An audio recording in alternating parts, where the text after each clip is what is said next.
નમસ્કાર વિદ્યાર્થી મિત્રો, સ્વાગત છે તમારું યુટ્યુબ ચેનલની અંદર. ધોરણ 8ની અંદર સામાજિક વિજ્ઞાનમાં છઠ્ઠો પાઠ આવે છે અંગ્રેજ શાસનની ભારત પર અસર. આ પાઠને લગતા જે અલગ અલગ સ્વાધ્યાયના અને વધારાના નાના મોટા જે પ્રશ્નો છે એ દરેક પ્રશ્નની અંદર કયા જ રીતે જવાબ આવે છે અને અલગ અલગ પ્રશ્ન છે એ પરીક્ષામાં પણ પૂછાઈ શકે એવા છે. માટે વિડીયો અંત સુધી જોજો. વિડીયો ગમે તો લાઇક કરજો, કોમેન્ટ કરજો અને સાથે તમારા મિત્રોને પણ વિડીયો શેર કરજો, જેથી કરીને એમને પણ આ વિડીયો દ્વારા માહિતી મળે અને પરીક્ષાની તૈયારી કરી શકે.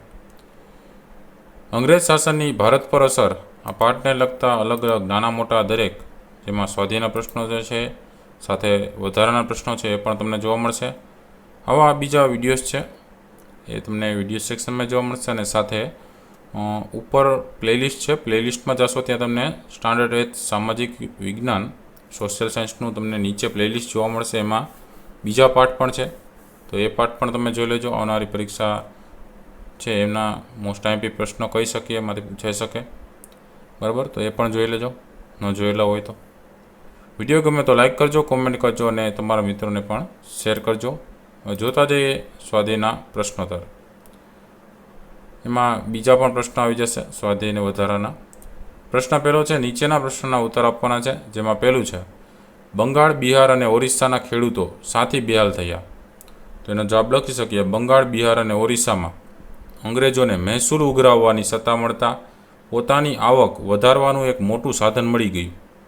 ખેડૂતો અને ખેતીવાડીના ભોગે અંગ્રેજો ખેડૂતો પાસેથી વધારેમાં વધારે મહેસૂલ ઉઘરાવવા લાગ્યા. એટલે બંગાળ, બિહાર અને ઓરિસ્સામાં અંગ્રેજોએ છે એ જે ખેડૂતોએ પાક ઉગાડેલું હોય એમાંથી અમુક થોડોક ભાગ છે એ અંગ્રેજો લઈ લેતા, એને મહેસૂલ કહે. મહેસૂલ ઉઘરાવવા માટેની સત્તા છે એ પોતાની આવક વધારવા માટેનું એક મોટું સાધન અંગ્રેજોને મળી ગયું હતું, જેના કારણે ખેડૂતોને ખેતીવાડીના જે ભાગ છે એમાં અમુક ભાગ છે અંગ્રેજોને ખેડૂતો આપતા હતા, એની પાસેથી વસૂલતા હતા. તો એ મહેસૂલ ઉઘરાવવા માટે અંગ્રેજો ત્યાં આવી જાય. મહેસૂલ ઉઘરાવવામાં ગેરરીતિઓ આચરીને અંગ્રેજ અમલદારો ખેડૂતોને લૂંટવા લાગ્યા. હવે એમાં ગેરરીતિઓ થવા લાગી. અંગ્રેજો છે એ ખેડૂતો પાસેથી ગેરરીતે ખેડૂતો પાસેથી મહેસૂલ ઉઘરાવવા માંડ્યા. પરિણામે ખેડૂતો નિર્ધન બની ગયા. જે પાકમાંથી આર્થિક રીતે સદ્ધર થવાની જગ્યાએ નિર્ધન થઈ ગયા, બધું જે અડપીને રહી જાય છે, બરાબર? ઘણી વખત દાગીના વેચીને પણ ખેડૂતો મહેસૂલ ભરી શકતા નહીં. ઘણી વખતે એવું પણ થતું કે ભાઈ અમુક વખતે પાક ન થયો હોય તો દાગીના વેચતા અને તો પણ મહેસૂલ છે પોતે ભરી ન શકતા. તેમને તેમની જમીન વેચવી પડતી હતી. અમુક જમીનના ભાગ હોય વેચવા પડે ત્યારે એ મહેસૂલ છે એ પૂરો પડી શકે. ખેડૂતોની મોટા ભાગની જમીન દેવામાં જતી રહી. કેટલાક ખેડૂતો સાહુકારોની ભારે વ્યાજ પ્રથાનો ભોગ બની પાયમાલ થયા. ઈસવીસન 1770માં બંગાળમાં કારમો દુષ્કાળ પડ્યો. તેમાં અનેક લોકો ભૂખમરાથી મૃત્યુ પામ્યા હતા. હવે કેટલાક ખેડૂતો છે એ અમુક વ્યાજના ભોગે, બરાબર, અમુક વ્યાજની લાલચમાં દઈ દીધા હોય પૈસા, તો પણ પાયમાલ થઈ ગયા, પૈસા આવ્યા ન હોય. અને 70ની અંદરના દાયકા છે 1770માં, એમાં બંગાળમાં કારમો દુષ્કાળ પડ્યો. તેમાં અનેક લોકો ભૂખમરાથી પણ મૃત્યુ પામ્યા હતા. અંગ્રેજોએ લોકોને ભૂખમરાથી બચાવવા કોઈ પગલાં ભર્યા નહીં, બરાબર, મરવા દીધા અંગ્રેજોએ. આમ અંગ્રેજોની આકરી અને અન્યાયી મહેસૂલ નીતિ તેમજ નિર્દયી વ્યવહારને કારણે બંગાળ, બિહાર અને ઓરિસ્સાના ખેડૂતો બેહાલ બન્યા હતા. અંગ્રેજોની આવી આકરી અને અન્યાયી નીતિને કારણે મહેસૂલની નીતિ છે એમાં નિર્દય વ્યવહાર કર્યો, જેના કારણે બંગાળ, બિહાર અને ઓરિસ્સાના ખેડૂતો છે એ બેહાલ થઈ ગયા હતા.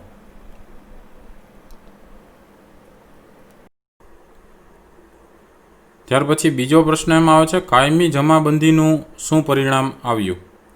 એનો જવાબ લખી શકીએ, અંગ્રેજ કંપનીને જમીન મહેસૂલની નિશ્ચિત રકમ કાયમ મળતી રહે એ માટે ગવર્નર જનરલ કોર્નવોલિસે કાયમી જમાબંધી નામની મહેસૂલ પદ્ધતિ અમલમાં મૂકી. આ પદ્ધતિ અનુસાર કંપનીએ દરેક વર્ષ માટે જમીનનું મહેસૂલ નક્કી કરી જમીનના કાયમી હક જમીનદારોને આપ્યા. એટલે મહેસૂલ નીતિ કાયમી જમાબંધીની અંદર જે પદ્ધતિ છે અમલમાં મૂકવામાં આવી લોર્ડ કોર્નવોલિસ છે, જનરલ કોર્નવોલિસે. અને મહેસૂલ નક્કી કરી અને કાયમી હક છે જમીનદારોને આપ્યા છે. આ મહેસૂલ પદ્ધતિ દ્વારા કંપનીએ પોતાની આવક નિશ્ચિત બનાવીને પોતાની પડખે રહે એવો નવો જમીનદાર વર્ગ ઊભો કર્યો. અંગ્રેજ કંપનીએ ખેડૂતોને જમીનદારોના હવાલે કરી દીધા અને ખેડૂતો ટાટ તડકો વેઠીને તનતોડ મજૂરી કરીને જમીન ખેડતા અને પાક પકવતા હતા. પરંતુ જમીનનો માલિકી હક જમીનદારો પાસે હોવાથી ખેડૂતોના હાથમાં આંસુ સિવાય કશું આવ્યું નહીં. આમ કાયમી જમાબંધીને લીધે ખેડૂતોને શોષણ થવા લાગ્યું. ત્રીજો પ્રશ્ન છે, અંગ્રેજ સરકારની નવી શાસન પદ્ધતિની ભારતના ગ્રામ્ય જીવન પર શી અસર થઈ? એનો જવાબ છે, ગવર્નર જનરલ વોરન હેસ્ટિંગ્સે દરેક જિલ્લામાં મહેસૂલ ઉઘરાવવા માટે કલેક્ટરની નિમણૂક કરી. કલેક્ટરો ન્યાયાધીશનું કામ પણ કરતા હતા. અંગ્રેજ સરકારની આ વ્યવસ્થાને લીધે દેશની કરોડરજ્જુ સમાન પ્રાચીન ગ્રામ સ્વરાજ્યની પ્રથા નાબૂદ થઈ. પહેલાં ભારતના ગામડા સ્વાયત્ત અને નાના પ્રજાસત્તાક જેવા હતા. એટલે પહેલાં જે જિલ્લામાં મહેસૂલ ઉઘરાવવા માટે કલેક્ટરની નિમણૂક કરવામાં આવી અને એ બધું કામ છે કલેક્ટરો ન્યાયાધીશનું કામ પણ તે લોકો કરતા. અને એ સમયે અંગ્રેજ સરકારની આ વ્યવસ્થાના લીધે જે કરોડરજ્જુ સમાન પ્રાચીન ગ્રામ સ્વરાજ્યની પ્રથા હતી એ નાબૂદ થઈ ગઈ. બરાબર, પહેલાંની જે ગ્રામ સ્વરાજ્યની પ્રથા હતી એ નાબૂદ થઈ અને પહેલાં ભારતના ગામડા સ્વાયત્ત અને નાના પ્રજાસત્તાક જેવા જ હતા. ગામની પંચાયતના સભ્યો કે જ્ઞાતિ પંચો ન્યાય આપવાનું પણ કામ કરતા હતા. ગ્રામ પંચાયતો ગામનો સઘળો વહીવટ પણ કરતી હતી. બરાબર, પ્રાચીન સમયમાં વિદેશી આક્રમણોના સમયે તેમજ સલ્તનતોના શાસન દરમિયાન પણ ભારતીય ગ્રામ સ્વરાજ્ય સંસ્થાઓ અડીખમ રહી હતી. તો પ્રાચીન સમયમાં વિદેશી આક્રમણોના સમયે જે સલ્તનતો છે એનું શાસન જે કરતા હતા એ દરમિયાન ભારતીય ગ્રામ સ્વરાજ્ય સંસ્થાઓ એ વખતે ચાલી.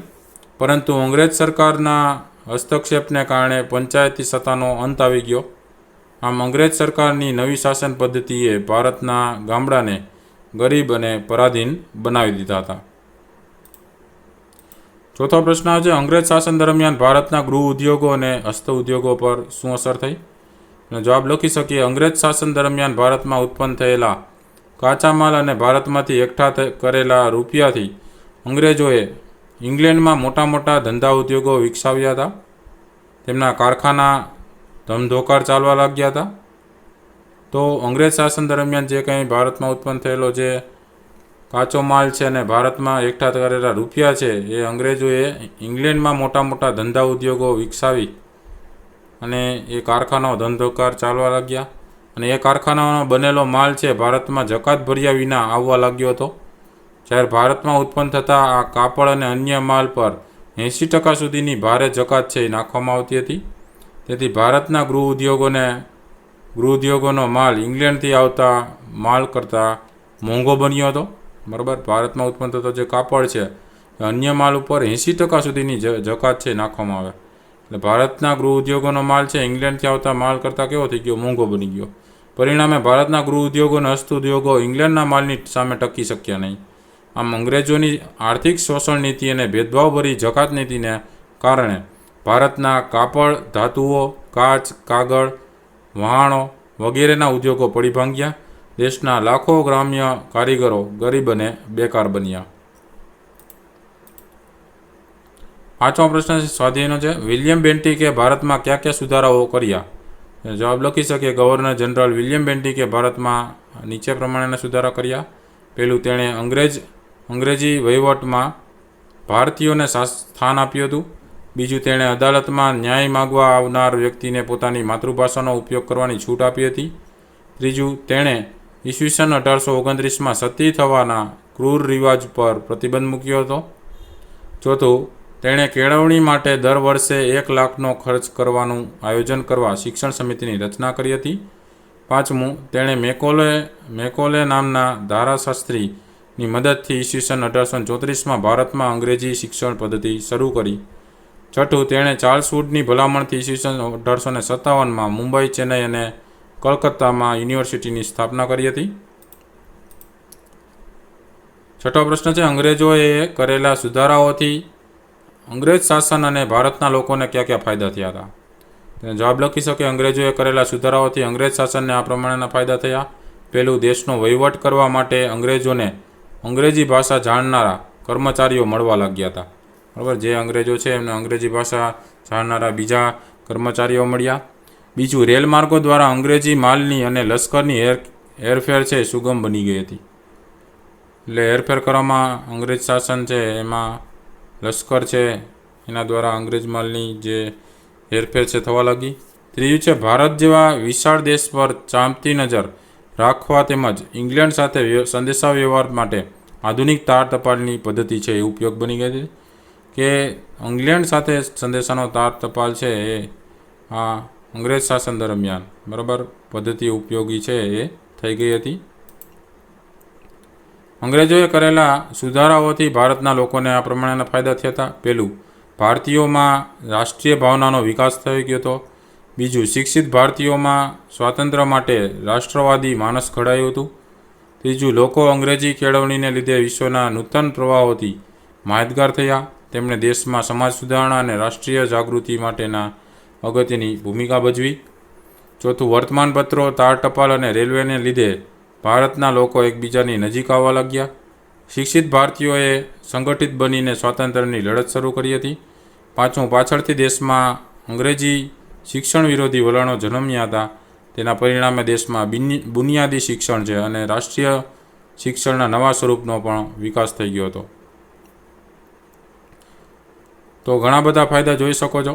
રાષ્ટ્રીય ભાવનાનો વિકાસ થયો, સ્વાતંત્ર્ય રીતે રાષ્ટ્રવાદી માનસ પણ ઘણાયું અને નૂતન પ્રવાહ એટલે નવા જે કંઈ અંગ્રેજી કેળવણીને લીધે પ્રવાહો ચાલતા હતા એમાંથી લોકો માહિતગાર થયા. સમાજ સુધારણા, રાષ્ટ્રીય જાગૃતિની ભૂમિકા ભજવી. વર્તમાનપત્રો, તાર ટપાલ, રેલવેના જે ભાગો હતા એના કારણે લોકો એકબીજાની નજીક આવ્યા અને સ્વાતંત્ર્યની લડતમાં પણ એ શિક્ષિત ભારતીયોએ ભાગ ભજવ્યો. સાથે અંગ્રેજી શિક્ષણ વિરોધી વલણો પણ જન્મ્યા હતા અને બુનિયાદી શિક્ષણ, રાષ્ટ્રીય શિક્ષણના નવા સ્વરૂપનો પણ વિકાસ થયો હતો. સાતમો પ્રશ્ન છે, અંગ્રેજી શાસન સમયના ખેડૂતો અને વર્તમાન સમયના ખેડૂતો વચ્ચે શું તફાવત છે? તો જવાબ લખી શકે કે અંગ્રેજી શાસન સમયના ખેડૂતો અંગ્રેજ સરકારની આકરી અને અન્યાયી મહેસૂલ નીતિને કારણે પાયમાલ થયા હતા. કાયમી જમાબંધી નામની મહેસૂલ પદ્ધતિનો અમલ થતાં ખેડૂતોની જમીનદારો પાસે જતી રહી. ખેડૂતો ઠંડી ગરમીમાં તનતોડ મજૂરી કરીને ખેતી કરતા હતા, પરંતુ તેમના હાથમાં આંસુ સિવાય કંઈ આવતું નહીં. અંગ્રેજી શાસન સમયના ખેડૂતો ગરીબી અને ભૂખમરામાં સબળતા હતા. વર્તમાન સમયના ખેડૂતો લોકશાહી દેશના સ્વતંત્ર નાગરિકો છે. તેઓ પોતાની જમીનનો માલિકી હક ધરાવે છે. તેઓ આપણી સરકારે નક્કી કરેલી નજીવી રકમ જમીન મહેસૂલ પેટે ભરે છે. બરાબર, તો લોકશાહી દેશના સ્વતંત્ર નાગરિક છે ખેડૂતો છે એ પોતાની જમીનના માલિક હક ધરાવે છે અને નજીવી રકમ પ્રમાણે સરકારે નક્કી કરેલી જમીન મહેસૂલ પેટે ભરે છે અને તેઓ પોતાના ખેતરમાંથી પોતાની ઈચ્છા મુજબ ખેતી કરે છે અને પાકોને આવક પણ મેળવે છે. અને તેઓને સરકાર તરફથી સિંચાઈ, વીજળી, રાસાયણિક ખાતરો, બિયારણો વગેરેની સગવડો પણ મળે છે. વર્તમાન સમયના ભારતના ખેડૂતો મુક્તપણે ખેતી કરી શાંતિ અને સુખચેતની જીવી રહ્યા છે. પેલા મહેસૂલી જે હતો એના કારણે બરાબર અંગ્રેજો છે એ બધો પાકનું ઉત્પાદન લઈ જતા. બીજો પ્રશ્ન છે, નીચેના પ્રશ્નના ઉત્તર 1-2 વાક્યમાં લખવાના છે. એમાં પેલું છે, ભારતની આર્થિક સમૃદ્ધિ વિશે વિશ્વના ઇતિહાસકારોએ શું કહ્યું છે? તો જવાબ લખી શકે, ભારતની આર્થિક સમૃદ્ધિ વિશે વિશ્વના ઇતિહાસકારોએ કહ્યું છે કે 18મી સદી સુધી ભારતની ઉત્પાદન પદ્ધતિ, તેના ઉદ્યોગો અને વેપાર વાણિજ્ય અજોડ હતા. બીજો પ્રશ્ન છે, ઈસવીસન 1757થી 1856 સુધીના 100 વર્ષના અંગ્રેજ શાસન દરમિયાન ભારત દેશ કેવો બન્યો હતો? એનો જવાબ લખી શકે, ઈસવીસન 1757થી 1856 સુધીનો 100 વર્ષના અંગ્રેજ શાસન દરમિયાન ભારત દેશ ઇંગ્લેન્ડના કારખાના માટે કાચો માલ ઉત્પન્ન કરનાર અને એ કારખાનામાં તૈયાર થયેલા માલના વેચાણનું બજાર બન્યો હતો. ત્રીજો છે, ભારતનો ખેડૂત શાંતિ પાયમાલ થયો હતો? એનો જવાબ લખી શકે, બંગાળ, બિહાર અને ઓરિસ્સાની દીવાની સત્તા, મહેસૂલ ઉઘરાવવાની સત્તા મેળવ્યા પછી અંગ્રેજો ભારતના ખેડૂતો અને ખેતીવાડીના ભોગે વધારેમાં વધારે મહેસૂલ ઉઘરાવવા લાગ્યા. પરિણામે ભારતનો ખેડૂત છે એ પાયમાલ થયો હતો. ચોથો પ્રશ્ન છે ઈસવીસન 1770માં બંગાળમાં લાખો લોકો સાથે મૃત્યુ પામ્યા હતા. જવાબ લખી શકો ઈસવીસન 1770માં બંગાળમાં ભીષણ દુકાળ પડ્યો. લોકોને ભૂખમરાથી બચાવવા અંગ્રેજોએ કોઈ પગલાં ભર્યા નહીં. તેથી ઈસવીસન 1770માં બંગાળમાં ભૂખમરાથી લાખો લોકો છે મૃત્યુ પામ્યા હતા. પાંચમું છે કોર્નવોલિસે કઈ મહેસૂલ પદ્ધતિ અમલમાં મૂકી હતી. તેનો જવાબ લખી શકે કોર્નવોલિસે કાયમી જમાબંધી નામની મહેસૂલ પદ્ધતિ અમલમાં મૂકી હતી. છઠ્ઠો પ્રશ્ન છે મહેસૂલ ઉઘરાવવા માટે સૌપ્રથમ કલેક્ટરની નિમણૂક કોણે કરી હતી. જવાબ થશે મહેસૂલ ઉઘરાવવા માટે સૌપ્રથમ કલેક્ટરની નિમણૂક ગવર્નર વોરન હેસ્ટિંગ્સે કરી હતી. સાતમું છે અંગ્રેજ સરકારે સામાજિક સુધારણાની જે રીત અપનાવી હતી તેનાથી લોકોમાં કયો ભય ઊભો થયો હતો. તેનો જવાબ લખી શકે અંગ્રેજ સરકારે સામાજિક સુધારણાની જે રીત અપનાવી હતી તેનાથી લોકોમાં એ ભય ઊભો થયો હતો કે અંગ્રેજ સરકાર લોકોને ઈરાદાપૂર્વક ખ્રિસ્તી બનાવીને ભારતના ધર્મ અને સંસ્કૃતિ નાબૂદ કરવા માગે છે. આઠમો પ્રશ્ન છે અંગ્રેજ સરકારે આગ્રામાં કયું ફરમાન બહાર પાડ્યું હતું. તેનો જવાબ છે અંગ્રેજ સરકારે આગ્રામાં એ ફરમાન બહાર પાડ્યું હતું કે દરેક હિન્દીએ અંગ્રેજને સલામ કરવી. નવમો પ્રશ્ન છે ભારતમાંથી કઈ કઈ ચીજવસ્તુઓની નિકાસ થતી.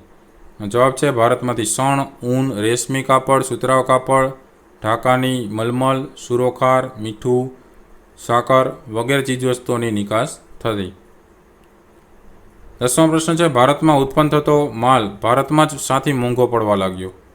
જવાબ છે ઇંગ્લેન્ડમાં બનતો માલ ભારતમાં આવતો તેના પર જકાત નહોતી, જ્યારે ભારતમાં ઉત્પન્ન થતા માલ પર 80% જકાત નાખવામાં આવી હતી. આમ અંગ્રેજોની ભેદભાવભરી જકાત નીતિને કારણે ભારતમાં ઉત્પન્ન થતો માલ ભારતમાં જ મોંઘો પડવા લાગ્યો. પ્રશ્ન નંબર 11 છે સતી પ્રથાના ક્રૂર રિવાજ પર કોણે પ્રતિબંધ મૂક્યો. જવાબ છે સતી પ્રથાના ક્રૂર રિવાજ પર ગવર્નર જનરલ વિલિયમ બેન્ટિકે પ્રતિબંધ મૂક્યો. 12 છે ભારતમાં અંગ્રેજી ભાષા દ્વારા શિક્ષણ આપવાની હિમાયત કોણે કરી હતી. જવાબ છે ભારતમાં અંગ્રેજી ભાષા દ્વારા શિક્ષણ આપવાની હિમાયત મેકોલે નામના અંગ્રેજ ધારાશાસ્ત્રીએ કરી હતી. 13મો પ્રશ્ન છે ગાંધીજી અંગ્રેજી કેળવણીને શું કહેતા હતા. જવાબ છે ગાંધીજી અંગ્રેજી કેળવણીને ગુલામીની કેળવણી કહેતા હતા. 14મો પ્રશ્ન છે અંગ્રેજ સરકારે ભારતમાં શા માટે રેલવે, તાર અને ટપાલ વ્યવસ્થા શરૂ કરી. જવાબ છે અંગ્રેજ સરકારે ભારતમાં એક સ્થળેથી બીજા સ્થળે પોતાનો માલ સામાન અને લશ્કરની હેરફેર માટે રેલવેની તેમજ ભારત જેવા વિશાળ દેશના દરેક ભાગ પર ચાંપતી નજર રાખવા અને ઇંગ્લેન્ડ સાથે આ સંદેશાની આપલે કરવા માટે તાર અને ટપાલની વ્યવસ્થા છે શરૂ કરી હતી. બરાબર. અંગ્રેજ સરકારે ભારતમાં એક સ્થળેથી બીજા સ્થળે પોતાના માલ સામાન અને લશ્કરની હેરફેર કરવા માટે તેમજ રેલવેની જે ભારત સેવા છે એમાં ભારત જેવા બીજા વિશાળ દેશને નજર રાખવા અને ઇંગ્લેન્ડ સાથેની આપલે કરવા માટે તાર ટપાલની વ્યવસ્થા છે ત્યારે શરૂ કરી હતી. પ્રશ્ન નંબર 3 છે નીચેના દરેક પ્રશ્નના ઉત્તર આપેલા વિકલ્પમાં સાચો વિકલ્પ છે લખવાનો છે. પહેલું છે ભારતની આર્થિક સમૃદ્ધિ કઈ સદી સુધી સંગીન રહી હતી. તો 18મી સદી સુધી સંગીન રહી હતી, ત્યાં સુધી સારી રીતે એ પદ્ધતિ ચાલતી. સી ઓપ્શન આવશે 18મી. બીજું છે બંગાળમાં દારૂણ દુકાળ કઈ સાલમાં પડ્યો હતો. તો ઈસવીસન 1770માં પડ્યો હતો. ડી ઓપ્શન આવશે. ત્રીજું છે ઈસવીસન 1770માં ભારતના કયા પ્રાંતમાં દારૂણ દુકાળ પડ્યો હતો. તેનો જવાબમાં આવશે એ ઓપ્શન બંગાળમાં. ચોથું છે કોના સમયમાં મહેસૂલ ઉઘરાવવાનું કામ કલેક્ટરોને સોંપવામાં આવ્યું હતું. તેના જવાબમાં આવશે ડી ઓપ્શન વોરન હેસ્ટિંગના સમયમાં. પાંચમું છે કયા ગવર્નર જનરલે કાયમી જમાબંધી નામની મહેસૂલ પદ્ધતિ અમલમાં મૂકી હતી. તેના જવાબમાં આવશે બી ઓપ્શન કોર્નવોલિસના. છઠ્ઠું છે કયો ગવર્નર જનરલ કેટલાક સુધારા કરીને પ્રમાણમાં વધારે માન પામ્યો હતો. તો વિલિયમ બેન્ટિક છે એ ગવર્નર જનરલ છે. જવાબમાં આવશે સી ઓપ્શન. સાતમું છે સતી પ્રથા પર પ્રતિબંધ મૂકતો કાયદો કોણે અમલમાં મૂક્યો હતો. તેના જવાબમાં આવશે એ ઓપ્શન વિલિયમ બેન્ટિકે એ કાયદો છે એ અમલમાં મૂક્યો હતો. આઠમું છે સતી થવાના રિવાજ પર પ્રતિબંધ મૂકતો કાયદો ક્યારે અમલમાં આવ્યો હતો. તો જવાબમાં આવશે બી ઓપ્શન ઈસવીસન 1829માં અમલમાં આવ્યો હતો. નવમું છે મેકોલેને ભારતમાં અંગ્રેજી કેળવણી શરૂ કરવાનો વિચાર ક્યારે આવ્યો હતો. તો એના જવાબમાં એ ઓપ્શન આવશે ઈસવીસન 1834માં એમનો વિચાર આવ્યો હતો. 10મું છે ભારતમાં સૌપ્રથમ યુનિવર્સિટીની સ્થાપના ક્યારે થઈ હતી. તો એના જવાબમાં બી ઓપ્શન આવશે ઈસવીસન 1857માં સ્થાપના થઈ હતી. 11મું છે ભારતમાં અંગ્રેજી શિક્ષણ પદ્ધતિની શરૂઆત કોણે કરી હતી. જવાબમાં સી ઓપ્શન હશે મેકોલે શરૂઆત કરેલી હતી. પ્રશ્ન નંબર 4 છે યોગ્ય શબ્દ વડે નીચેના વિધાનોની ખાલી જગ્યા પૂરવાની છે, જેમાં પહેલું છે ભારતની ખાલી જગ્યા સમૃદ્ધિ છેક 18મી સદી સુધી સુરક્ષિત રહી હતી. તો પહેલાના જવાબમાં આવશે આર્થિક સમૃદ્ધિ. ભારતની આર્થિક સમૃદ્ધિ છેક 18મી સદી સુધી સુરક્ષિત રહી હતી.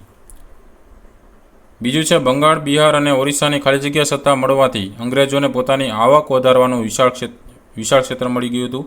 તેમાં દીવાની સત્તા આવશે. ત્રીજું છે અંગ્રેજ શાસન સમયે કેટલાક ખેડૂતો ખાલી જગ્યાની ભારે વ્યાજ પ્રથાનો ભોગ બની પાયમાલ થયા હતા. તો કેટલાક ખેડૂતો શાહુકારોની ભારે વ્યાજ પ્રથાનો ભોગ બનીને પાયમાલ થયા હતા.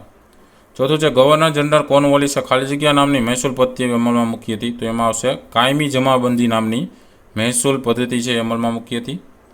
પાંચમું છે ગવર્નર જનરલ કોર્નવોલિસના સમયમાં મહેસૂલ ઉઘરાવવાનું અને ન્યાય આપવાનું કામ ખાલી જગ્યાને સોંપવામાં આવ્યું. તો એ કામ કલેક્ટરોને સોંપવામાં આવ્યું હતું. છઠ્ઠું છે અંગ્રેજ રાજ્ય વહીવટને લીધે આપણા દેશની પ્રાચીન ખાલી જગ્યાની પ્રથા નાબૂદ થઈ હતી. તો ગ્રામ સ્વરાજ્યની પ્રથા છે નાબૂદ થઈ હતી. સાતમું છે પ્રાચીન સમયમાં દરેક ગામ એક નાના ખાલી જગ્યા જેવું હતું. તો એક નાના પ્રજાસત્તાક જેવું હતું. આઠમું છે એમાં ખાલી જગ્યામાં એવું ફરમાન બહાર પાડવામાં આવ્યું હતું કે દરેક હિન્દીએ ખાલી જગ્યાને સલામ ભરવી. તો આગ્રામાં એવું ફરમાન બહાર પાડવામાં આવ્યું હતું કે દરેક હિન્દીએ અંગ્રેજને સલામ ભરવી. નવમું છે ખાલી જગ્યા સતી પ્રથા પર પ્રતિબંધ મૂકતો કાયદો અમલમાં મૂક્યો. તો ગવર્નર જનરલ વિલિયમ બેન્ટિકે સતી પ્રથા પર પ્રતિબંધ મૂકતો કાયદો અમલમાં મૂક્યો.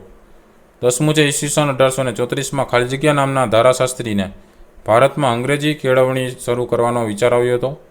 તેમાં આવશે મેકોલે નામના ધારાશાસ્ત્રી. 11મું છે બ્રિટિશ શાસને કરેલા સુધારા ખાલી જગ્યા માટે હતા. તો એ અંગ્રેજો માટે હતા. 12મું છે બ્રિટિશ શાસનના સુધારા ખાલી જગ્યા માટે પણ આશીર્વાદરૂપ બન્યા. તો ભારતીયો માટે પણ આશીર્વાદરૂપ બન્યા. પ્રશ્ન નંબર 5 છે નીચેના વિધાનો ખરા કે ખોટા એ જણાવવાનું છે. પહેલું છે ઈસવીસન 1770માં બિહારમાં દારૂણ દુકાળ પડ્યો હતો. તો ખોટું વિધાન છે. બીજું છે ગવર્નર જનરલ વિલિયમ બેન્ટિકે કાયમી જમાબંધી નામની મહેસૂલ પદ્ધતિ અમલમાં મૂકી હતી. એ પણ ખોટું વિધાન છે. ત્રીજું છે મહેસૂલ ઉઘરાવતા કલેક્ટરો ન્યાયાધીશોનું કામ પણ કરતા હતા. તે સાચું વિધાન છે, ખરું આવશે. ચોથું છે પ્રાચીન સમયથી ઢાકાની બારીક અને મુલાયમ મલમલની દુનિયાભરમાં મોટી માંગ રહેતી હતી. તો એ સાચું વિધાન છે. પાંચમું છે ભારતના રૂઢિચુસ્ત લોકો અંગ્રેજ શાસને કરેલા સુધારાઓની શંકાની નજરે જોતા હતા. તો એ પણ સાચું વિધાન છે. છઠ્ઠું છે મહાત્મા ગાંધીએ અંગ્રેજ શિક્ષણ પદ્ધતિને સ્વરાજ્યની કેળવણી કહી હતી. તો એ ખોટું વિધાન છે. સાતમું છે વર્તમાનપત્રો, તાર, ટપાલ અને રેલવેથી ભારતના લોકો એકબીજાની નજીક આવ્યા હતા. તો એ સાચું વિધાન છે. પ્રશ્ન નંબર 6 છે બંધ બેસતા જોડકા રચવાનો છે, જેમાં પહેલું છે કોર્નવોલિસમાં આવશે કાયમી જમાબંધી અમલમાં મૂકી. બીજું મેકોલે, એમાં આવશે ભારતમાં અંગ્રેજી શિક્ષણની શરૂઆત કરી. ત્રીજું છે વિલિયમ બેન્ટિક, તેમાં આવશે સતી પ્રથા પર પ્રતિબંધ મૂક્યો. ચોથું છે ગાંધીજી, એમાં આવશે અંગ્રેજી કેળવણી એ ગુલામીની કેળવણી છે. તો પહેલામાં ત્રીજું, બીજામાં પહેલું, ત્રીજામાં ચોથું અને ચોથામાં બીજું. આ રીતના જોડકા જોડવાના છે. પછી વિચારો પ્રશ્નોત્તરની અંદર જોઈએ. પ્રશ્ન પહેલો છે કાચો માલ એટલે શું?